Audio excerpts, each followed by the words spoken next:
পরমদয়াল শ্রী শ্রী রামচন্দ্রদেবের 166তম শুভ আবির্ভাব উৎসব উপলক্ষে পশ্চিম যুগেন্দ্রনগর বেদবাণী চক্রের উদ্যোগে শ্রী শ্রী রাম ঠাকুর সভা মন্দির প্রাঙ্গণে গতকাল অধিবাস হয়েছে এবং আজকে ভোর 4টা থেকে পুরোদিন নাম সংকীর্তনের মধ্য দিয়ে এবং সন্ধ্যায় সত্যনারায়ণ পূজান্তে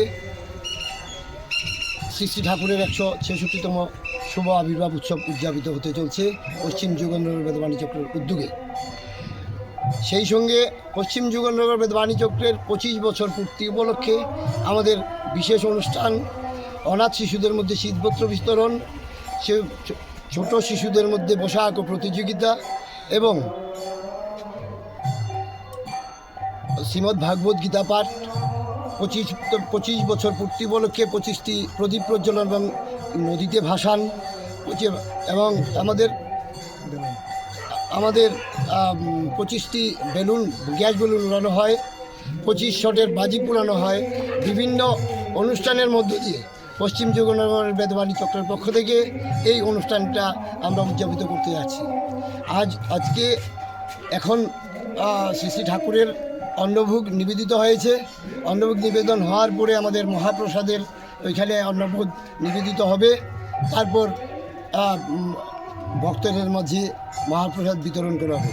সেই সঙ্গে আমাদের বিশেষ যে অনুষ্ঠান সেটার মধ্যে রয়েছে অন্নভোগের ব্যবস্থা রয়েছে।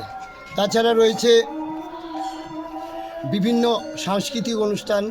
আমাদের পশ্চিম যুগেন্দ্রনগর বেদবাণী চক্র গত 25 বছর যাবৎ বিভিন্ন ঠাকুরের আরাধনা ছাড়াও বিভিন্ন সামাজিক কাজে লিপ্ত, যেমন দুস্থদের মধ্যে পঠন সামগ্রী বন্টন, রক্তদান শিবির, অনাথ যারা অসহায় যারা দুস্থ রোগী আছেন তাদেরকে সাহায্য করা, কন্যাদায়গ্রস্ত তাদেরকে আমাদের সাধ্যমতো সাহায্য করা। পরবর্তী পর্যায়ে আমাদের প্রস্তাব রয়েছে এই মন্দির প্রাঙ্গণে আমাদের এবছর মন্দির অর্ধসমাপ্ত অবস্থাতেই আমরা উৎসব করছি।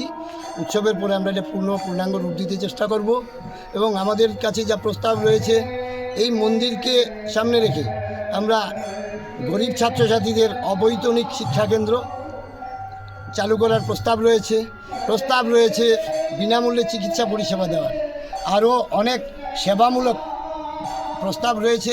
আমরা চেষ্টা করব সকলের সহযোগিতায় সবটাকে বাস্তবায়ন করতে। আপনার নামটা? আমার নাম ভাস্কর রায়।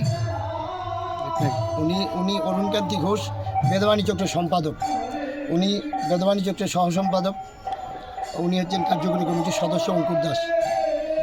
শেফদের পছন্দ সিস্টার মশলা, যা মডার্ন টেকনোলজি এবং স্বাস্থ্যসম্মত। সিস্টার নিশ্চিন্তের প্রতীক।